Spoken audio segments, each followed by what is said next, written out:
இது வந்து பொன்னாங்கண்ணி கீரை. இது வந்து பறிச்சாச்சு. இப்போ இது வந்து பார்த்தீங்கன்னா நாளைக்கா பறிக்கிறதுக்காக ரெடியாக இருக்குது பாருங்க. இது இருக்கு பாருங்க, இவ்வளோ பொன்னாங்கண்ணி கீரை இருக்கு. இது எல்லாமே வந்துட்டு இப்போ சிறுகீரை சீசன் இல்லை அப்படின்னு சொல்றாங்க. சொல்லுங்கக்கா, இப்போ என்ன பண்ணிட்டு இருக்கீங்க? கீரை அரைக்கீரைக்கு பூகிலிட்டு இருக்கோம். இந்த பூ இருந்தா வாங்க மாட்டாங்களா? வாங்க மாட்டாங்க. கசக்குமாக்கா? அது இருந்தா கசக்காது, அதான் முத்திடுச்சுன்னு சொல்லுவாங்கல்ல. கீரை வந்துட்டு இலசா இல்லை அப்படின்னு சொன்னாங்க. ஆமா ஆமா ஆமா. ஸோ அதனால அந்த பூ பறிச்சுட்டு அதுக்கப்புறம் நாளைக்கு அறுவடை பண்ணுவீங்க. அதை ஆமா, நாளைக்கு அறுவடை பண்ணும். நார்மலா எவ்வளவு ரூபாய்க்கு இங்க சேல் ஆகும்னா? 5 ரூபா 10 ரூபா போடுவோம்மா இங்க தோட்ட தண்டியா. சரி சரி. எத்தனை போய் விற்கிறவங்க அதிக ரேட்டு விற்பாங்க. நீங்க வியாபாரம் பண்றீங்களா?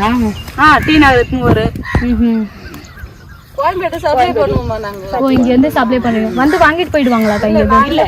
உரம் ஏதாவது இருக்காக்கா? இதுக்கு கெமிக்கல் அந்த மாதிரி ஏதாவது இருக்கா? கெமிக்கல்லாம் அவ்வளோ இல்லைம்மா. இல்ல, எதுவுமே இல்லை. மாட்டு சாணம், சாம்பல். இந்த கீரைலாம் நைட்ல சாப்பிட்டா கோல்ட் ஆயிடும்னு சொல்றாங்களாக்கா? அது ஏன், எதனால சொல்றாங்க? அதான் நைட்ல கீரை சாப்பிடக்கூடாதுன்னு சொல்றாங்க. மதியம் டைம்ல சாப்பிடலாம். ஜீரணத்துக்கு ஆகாதுன்றாங்களா? நைட்ல சாப்பிட்டா ஜீரணம் ஆகாதுன்றதுனாலயா? இல்லம்மா, சாப்பிடலாமா, சாப்பிடலாம். வந்து புதுசா சொல்றாங்க. அதனால அதே நம்மளும் அந்த காலத்துல சாப்பிட்டுதான் இருப்பாங்க. நைட்ல சாப்பிட்டுலாம் இருந்திருக்க மாட்டாங்க. கீரை சாப்பிடுவாங்க நைட்ல எல்லாம். வாந்தி வரும், வயிற்றால போகும். செட் ஆகலைன்னா அது கூட சில பேருக்கு உடம்புக்கு செட் ஆகணும். இல்லைன்னா சாப்பிடலாம்ல. இல்லை டெய்லியும் நீங்க அப்போ ஒரு கீரை ஒரு நாளைக்கு சாப்பிடுவீங்க போல. முருங்கீரை தான் நிறைய சாப்பிடுவோம்.